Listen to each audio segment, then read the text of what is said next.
8 জনে এক কোদাল মাটিও যেন না কাটে, সেই বিষয়ে আপনি ব্যবস্থা নেবেন। টোটাল 5টা পয়েন্টে মাটি কাটা হয়। এই 5টা পয়েন্টের একটা পয়েন্টে যেন আজকে থেকে, গতকাল সাহস করে নাই, আজকে থেকে যেন এক কোদাল মাটিও যেন না কাটে এবং না কাটা হয়। কারণ কোনো এক কোদাল যদি মাটি কাটা হয়, এটার কিন্তু আপনাদের আইনগত দায়িত্ব আপনাদেরকে নিতে হবে। কারণ তাইলে আপনারা কোনো না কোনো জায়গায় প্রশ্রয় দিচ্ছেন বলেই ওনারা মাটি কাটার সুযোগ পাচ্ছে, অথবা আমরা বলবো এটা আপনার সমঝোতার ভিত্তিতে হচ্ছে। কারণ ইতিমধ্যেই যেহেতু একটা অভিযোগ আসছে যে এখানে থানা পুলিশ জড়িত, থানা পুলিশকে ম্যানেজ করে হচ্ছে এখানে মাটিটা কাটা হয়, এবং মাটি কাটার আগেই তাদেরকে হচ্ছে আগে থেকে সচেতন করা হয় যে আমরা এই সময় থেকে এই সময় মাটি কাটবো।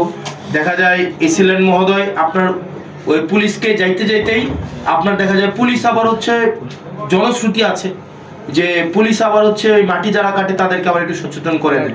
এখন আপনি 1 লাখ টাকা 2 লাখ টাকা যে জরিমানা করেন, এটা তারা ইনভেস্টমেন্ট হিসেবে ধরে নেয়। মানে তারা যখন মাটিটা কাটে, এই জরিমানার টাকাটা তারা এটাকে একটা ধরেই নেয় যে এটা আমার মানে অপচয় ব্যয় হিসাবে এটা যাবে। তো সেই জায়গা থেকে তাদের এই খরচটা তাদের গায়েই লাগে না। তো সেজন্য আপনারা বিশেষ করে পুলিশের এখানে ভূমিকাটা হচ্ছে খুবই খুবই মানে গুরুত্বপূর্ণ, এই জিনিসটা আপনারা করবেন। আরেকটা বিষয়, বাজার স্থানান্তরকরণ। আমি এখানে ইউনো মহোদয় এবং এসিলেন মহোদয়ের সহযোগিতা চাইবো।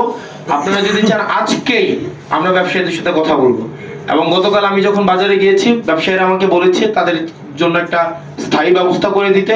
আমরা প্রয়োজনে আইনগতভাবেই তাদেরকে এই জায়গায় কোনো বসতে দিব না, তাদেরকে আমরা বাধ্য করব আইনের জায়গা থেকে আইনগতভাবেই যে আপনারা ওখানে চলে যান।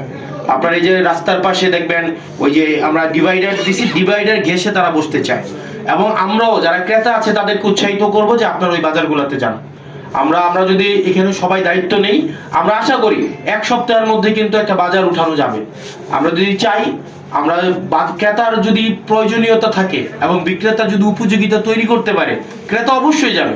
সকালে তো আমার আম্মা আব্বারা, আমাদের চাচা চাচিরা বাজার করতে পুরান বাজার যাইতো, পুরান বাজারে ওই যে একদম, এবং বাররা বাজারে